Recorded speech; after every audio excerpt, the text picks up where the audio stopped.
Welcome back, everybody, to Catching You. I'm your co-host, Lacie Ham, with me. She's back, everybody. She's been maybe absent for a couple of weeks, but Lacie is back. Lacie is my co-host and my beautiful daughter. Lacie, say hi. Hello, everybody. So you're still in your living room? Currently, yep. If you guys don't know, she's had some issues with her bedroom with mold, so we're getting that taken care of, and hopefully by the time she comes back from Christmas break, you will have a brand new bedroom that you can sleep in and not get sick anymore. Yeah, I mean, last week I was sick, Yes. like actually sick, Yeah, you thought you had pink eye. but I didn't. It was just my congestion was so bad that it irritated my eyes. It's all good. But hopefully more, well, it should get started next week. My room Should. should. All right. So that's good. That's awesome. So Lace, a couple of weeks ago, I did a solo and I said, what kind of advice would I give my younger father of a daughter who plays softball? What advice would I give myself? Right. And, I did three of them. One of the major ones was trusting my gut sooner. Right. I had, when you were on Stiff's team and you weren't playing and you weren't getting any looks at showcases, we should have left earlier. Mm-hmm. Right. But we were trusting the process. Right. I put that in their quotes. We're on Stiff's team. We should be able to get some sort of a call or something, from colleges, and you didn't. So we left after the fall season. And then you started getting recruiting calls, and wow, amazing how if we just left the team sooner, the recruiting process probably would have been a lot smoother, maybe a lot better for you. Mm-hmm. So that was one thing that was the advice I would give my younger self, was probably trust my gut and make that move sooner rather than later, where your mental health was starting to become an issue, right? It's like, well, am I not good enough anymore? Do I suck? No colleges are looking at me. So that was the advice I would give my younger self. So let's throw it to you, and you can pick an age, but what advice would you give your younger self, your younger travel ball, rec ball, whatever that age is? What kind of advice would you give yourself? I wouldn't necessarily go rec ball because I think I was just like having fun at that point. Like I Yeah. didn't really, I mean, I took it seriously, but it wasn't an age where I was having a lot of difficulties. I would probably say, I don't, maybe no, I mean, middle school times, like I loving softball. I mean, that was kind of the time where we went to Kansas City and went to PGF. I think it was when I got to high school that it became kind of real, because that was before the rule change. So entering my freshman year, I could have committed somewhere possibly. And then we can always go back to when I got hit in the head that summer and honestly just changed my recruiting process, my softball journey, everything. So I would say probably like not to compare myself, because so many girls in that Baptist organization and like people I played with, they were getting committed every week. Like there was someone new every week that was being committed somewhere, and I'm like, why not me? But obviously I was still going through the process of coming back from my head injury with unknowingly having PTSD from that incident. So, I mean, and then some of those girls have like everyone's journey is different, where everyone like theirs was maybe a little bit smoother and they had a lot more calls and didn't really suffer from injuries that much. But I mean, I was probably comparing myself a little bit too much to the older girls, like say on Stith's older team that were pitching. Who was pitching on that team? I think Vanessa was. I don't remember most of their names anymore, but they were going to like high-end schools like SEC and Pac-12, and I was like, well, like I need to be like them. But I think all the young players just want to be like those girls on those teams, so they try to do what they do and compare themselves in order to be like them, and sometimes it just doesn't work out like that. I don't know, I think I lost myself a little bit during that year coming back from my head injury. um like didn't know what type of player I am, didn't know what journey I want, or didn't know what path I was going on. I was switching pitching coaches like 3 times. Like I think I just needed to stick with what I knew instead of try and do things out of the ordinary, possibly. Yeah, comparison. They say comparison is the thief of joy, Yeah. right? And I saw that in you when you deleted Twitter, right? I think that was could have been your lowest point, is when you're seeing all your teammates, not only your teammates but people that you've played against and had good success against them. You know, committing to Auburn and committing to Tennessee and committing there, and you're like, well, wait a second, Like I'm at that level. But right? I Now, do you think, because we talk about being ranked, did that have anything to do with mindset? Like, hey, I used to be ranked like 21, and how come I'm not getting any calls? I don't think Did that was nothing I don't remember that being like a important to you? constant thought. Yeah. And no one really talked about it either. I personally didn't really think it was like that big, because I mean, different sites had different rankings. Like on one side, I'd be like something like 75 or something like that. And then the other one, I'm like not even in the top 150. So it's like, how accurate is it? But Well, 12 of you were ranked pretty high, and then it just yeah. slowly dropped after that. So your advice, when I'm gathering, I want to make sure I'm tracking with you. The advice you give yourself, it sounds like 14U, um, second year 14s, because that's when you were a freshman in high school, Mm, would be number one, because there's a couple things you kind of said. Number one was, don't compare yourself to others. Just keep your head down, keep working hard. Things are gonna eventually come together. And then number two was, it sounded like not the sticking to what you knew, and not like coach hump or coach hop. Coach hop. I don't know what. well, I guess it's like similar to what you guys or you were saying, is like trusting your gut and being like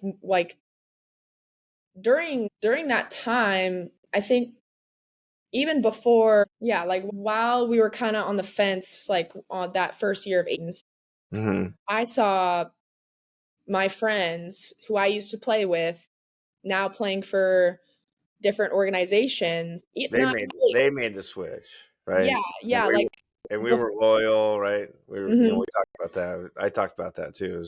We were so loyal because we were in this Team Mizuno. We were like the originals, and now we're on the 18s. And if we just stayed the course, kind of like what Chris talked about, my goal is for you to play for Campbell and Stith, and you did both. So we were like staying the course, which, hindsight, again, we probably should trust our gut, right?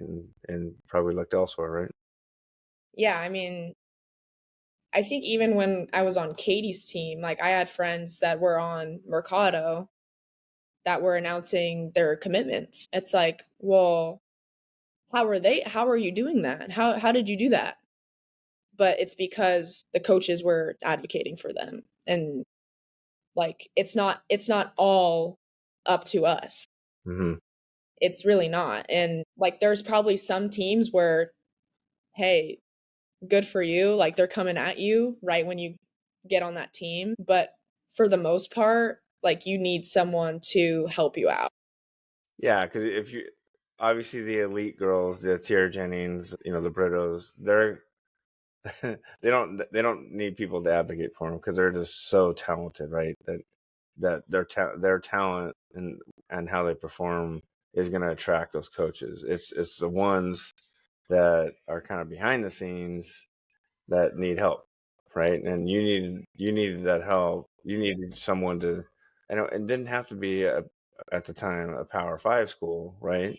Even though you were on these high end teams, that's what that's kind of the direction they wanted all those girls to go, which was Pac-12, ACC, SEC, those big time schools. You needed someone to say, you know what, Lace, you're probably not in that at that level. Let's call these other coaches. And you didn't have that at that time, right? No.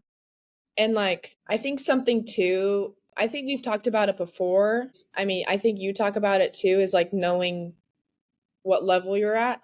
Mm-hmm. Me personally, I've always thought this, like, if I didn't get hit in the head, I probably would have continued to get better as a player and as a pitcher. And that summer would have probably been the biggest summer of my life. And obviously that just didn't happen. And as much as I'd like want to say, I mean, I did overcome it, but to what extent? Because I mean, I've even told you these past 4 years there were times at practice where I was scared when a ball got hit back at me again. So it's like it still lingers, and Mm-hmm. it's still like, did it subconsciously probably hold me back? I think so. Yeah. And as much as I like hate to say that, I think it did. Yeah. And we can say how good I was supposed to be all we want, but like it's just how it is. Yeah. You can throw out all the what ifs, right? Okay. So, uh, yeah, I think we're both on the agreement that we both, maybe if we both were younger at this, hey, let's entertain another program, another organization, because it doesn't seem like you're number one, you're getting better, and number two, it doesn't seem like you're getting the that you needed to in order to. Now, of course, you have to perform, right? If you're getting lit up and you're getting, and then you're getting mad at the coaches for not, they're like, well, Yeah. I mean, Lace, you're walking everybody and you're giving up grand slams. Why would I call a coach and say, hey, do you want this girl? I So you don't have to remember perform. doing it. No, I'm saying hypothetically. I'm saying hypothetically, why would a coach, a travel ball coach, do that if you're just getting lit up? You weren't. No, You were not competing. You were yeah. competitive, and you were doing well. I'm just saying you just needed to get to an organization that would promote you to. Again, it doesn't have to be a Power Five school, right? It is just call coaches that need pitchers, Yeah. please. And you Any weren't getting that. any any colleges. Yeah. So good stuff. Let's pivot, Lace, to the other topic that you wanted to talk about, which is the difference between because we're entering Christmas break, right? And so the Mhm. difference between being in travel ball and then having Christmas break versus being in college and having Christmas break. So I know it's different. It has to be different. And even Coach Humphreys, if you listened to the podcast last week, Coach Humphrey says it's a job. And so you're expected to do your job. And if you're asked to do workouts during the Christmas break, you're going to do that. Right? You better do it. Like, Right? and So it's yeah. explain that. Yeah. So I was talking to you about this of like the winter break during travel ball is your break, like that's your break. Compared to the one after, say, your national championship in the summer, where you get 2 weeks off basically, and all of a sudden you have tryouts again in August. Winter break is usually that time where you're like, all right, this is my break. Taking that time to myself, spend time with my family, my friends, enjoy the holidays, come back mid January, maybe even end of January, and now springtime is your time to lead up to summer ball. Maybe we pitched every once in a while. Maybe we did some bullpen. Once in a while, just do some long toss, do some snaps, and that was pretty much it. And then you get back to work by January. Yeah, can I say that long toss is the favorite? Well, yeah, because I'm not up close. Because you're very far away and it's a really long hop and I get to catch it. Anyways, I don't have to die. Anyway, go ahead. The college. college is so much different because our season starts beginning of February. And say I was to take the kind of break I would during travel ball and try and come back in January when we have double days and longer practices, 7 days a week, I wouldn't be up to par with where I should be. And you don't want to try and I mean, it's it's like 3 weeks, less than a month that you have to prepare with your team without any restrictions for February. And like when I say no restrictions, there's no restrictions. We could practice 40 hours a week and no one would care. So describe that for the so you know, because we have some younger listeners. What do you mean by restrictions? So in the fall is different, right? Fall, it's called Kara hours. So I don't really know what Kara stands for. I Right. could look it up, but Right. it's basically for a certain amount of time, you can only practice or have like team affiliated practice for 8 hours a week. And then starting a certain date, you can start with 20 hours a week, which is kind of the hard part about the fall is because fall you have fall ball as well, plus all your practices that are lasting 2.5 hours, 3 hours with weights that so it just all has to be 20 hours. And then after a certain date, it goes back to 8 hours. And then at a certain date, it stops for Christmas break.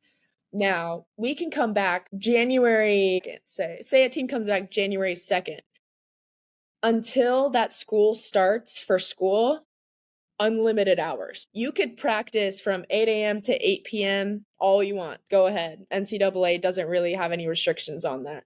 So there are schools that do that. And I mean, it's grueling. It's grueling. But there is a certain point where, in my opinion, I mean, I'm not a coach, so I don't. But in my opinion, if you do start that early and go all the way to the beginning of February and you're doing double days for God knows how long, your athletes are going to be burnt out. They're not going to want to exhausted mentally and physically, and all of a sudden they have to start playing games. Well, and it's travel ball. Like you play probably twice as many games in college than you do in travel ball, and you're flying, right? There's Mhm. travel, right? There's jet lag sometimes. Yeah. So And now with the big conference change, these girls are going to be I don't even know how they're going to do it. In yeah, my I think they said Stanford is going to be the one that travels the most, right? And think of the logic behind that. They're an Ivy League school where school is first. Those professors do not care, most of them. There are some where, like, okay, like you're an athlete, we can work together. But that's an Ivy League school where academics, like, comes first. We don't care about your sport. And they're going to have to travel Yeah, 6+ hours. Ivy League of the West, right? There's Ivy Right. League schools, and they're an Ivy Yeah. League type of school. So it kind of brings me back to last last year, your junior year fall, when you had to sit out because of your inflamed. I think it was your scapula or somewhere a muscle behind it. So you had to sit out, and you only got to play one fall game, right? And Like then 2 innings against Stanford. right after the fall game, then went into Christmas break, and so you're basically throwing bullpen to your dad, and you did do some workouts, but you were again. It's almost like when you got injured in 14U, right? You were out for an extended time, and then it's like, okay, now I have to come back, and okay, here's the season, and I'm supposed to compete. I'm like the number 2 pitcher on the team, and I'm supposed to, shut people down, but I was off for X amount of time. So describe the college. It's nonstop, right? Every time I talk to you, it's like, oh, I had this today. Oh, I had this today. Yeah, I mean, and the thing about college is because there are the restricted hours, but you are expected to do extra work and go do work on your own, just like travel ball. So, like, if you're only practicing when they're, because 8-hour weeks is not that much. So, say, because we'll be having our workouts three times a week, Monday, Wednesday, Friday in the morning. That's 3 hours. That's already 3 hours gone out of the 8 hours. And so now we have 5 hours left in the week, and they basically split that up into 45-minute increments throughout the week. And we have like 3 days off during those because it's so compact. So, like there's time for you to go get some extra work in, and you're kind of expected to go in and do it. Like with college, it's just you don't really have like we ended our fall ball December 2nd, but we're expected to go into the weight room and do all our weight or our what is it called? Workouts, and go to the field as well and get our work in at the field. And that's not on school hours, like that's on our hours. And now going into winter break, where I don't start school until like January 22nd, 3rd, but we have to be back early January. Yeah, and early January means unlimited time, right? Unlimited time. Yeah, so like you're not saying travel ball, people that are in travel ball, they don't work out during Christmas. I'm not saying Like, that. because when you're in travel, you still want to, you still want to eat and you still want to pitching lessons. It's just you don't have those grueling practices, right? No. I feel like the winter break mindset is different from like college to travel ball. Like Hmm. travel ball, you have so much time until those key tournaments in the summer start February, beginning of February. Yeah, I remember it was mostly like friendlies, right? Yeah. In February, March, or like friendlies, or you might have some sort of triple SA tournament or Well, something and like. what I know is a lot of the girls have already qualified for whatever tournament that they're going to in the summer during the fall, and basically they're just kind of preparing for the summer, where you have all that time to mentally and physically prepare. We had the fall, and now they're sending us home without any instruction whatsoever, and they're like, you better be ready by early January, because when we get back, our first day, we're doing a run test and live scrimmage. Yeah, so it's a job, right? Even though you're there for academics, number one, you're supposed to get you're there to get an academic. But if they're paying for your college, right? A lot You have of work to do. girls, a lot of girls, a lot of the colleges are paying for your education. It's a job, right? If they tell you to jump, you say how high, right? Yeah. And when you do come home, you do, yeah, your trainer says, okay, you need to be doing this, this, and this on this day, and on this day, and this day. So you're coming home with instructions on what workouts to do. And now the pitching you kind of do on your own, right? I don't think you do have a new pitching coach, so she may send you home with something. Yeah.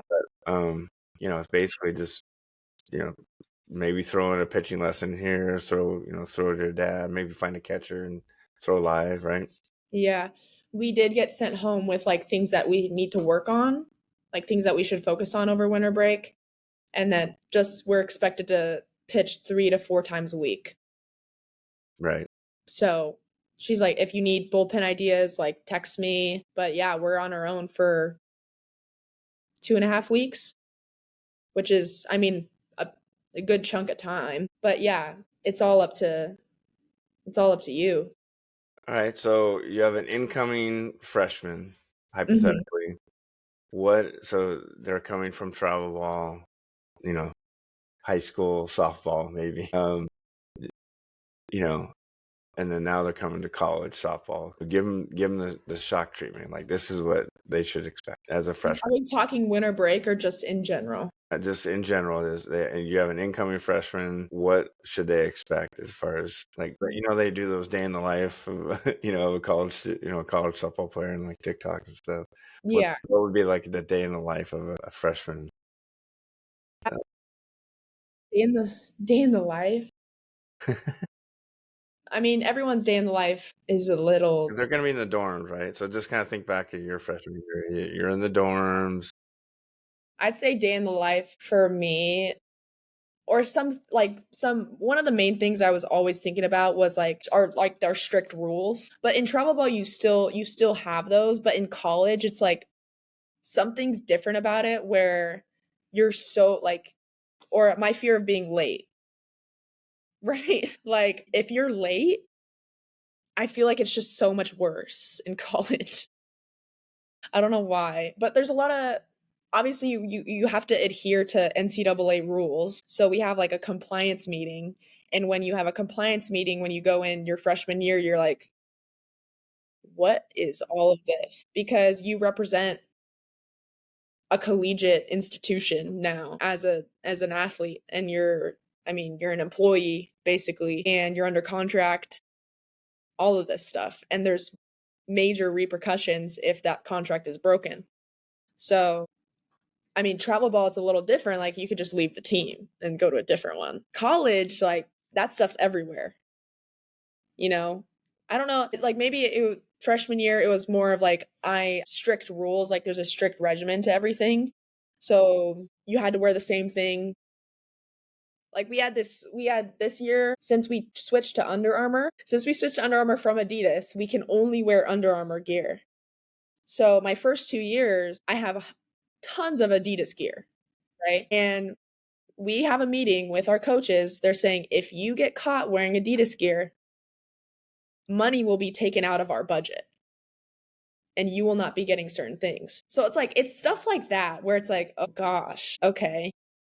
Like we get in so much trouble because our school is sponsored by Under Armour. If they see an athlete wearing Adidas, they're like, it's part of our contract. So we just broke the contract. It's just stuff like that you kind of have to expect, really. Yeah. All right. Well, cool. We're at the end here, Lace. I'm going to see you in about 10 days. Is that about right? Yes, 10 We're days. going to see you in 10 days. Yes. Mom today found some students to wrap presents for her, so you are off duty. You don't have to do that anymore. But you know why I'm staying up here. I do. I understand. But I can't wait to see you again. And I'm so excited for our Christmas. it's going to be a good one. This was kind of like the first year where I could like afford some good presents for my family, so I'm excited. Well, why could you afford it? You want to talk about why you could afford it? So there was this one day when my dad said I need to buy a stock. And Crypto. Like crypto. crypto. And I cashed it out and I bought some Christmas gifts. There you go. Congratulations. Good job. Now that it's on record, you have to pay for taxes on that. We'll figure that out later. Were you gonna tell me that, or Nope. It's entirely up to you. it's up to me? Just joking. Okay. Lace, I love you. Catch Bye. everybody else on the other side. Bye, everybody. Bye.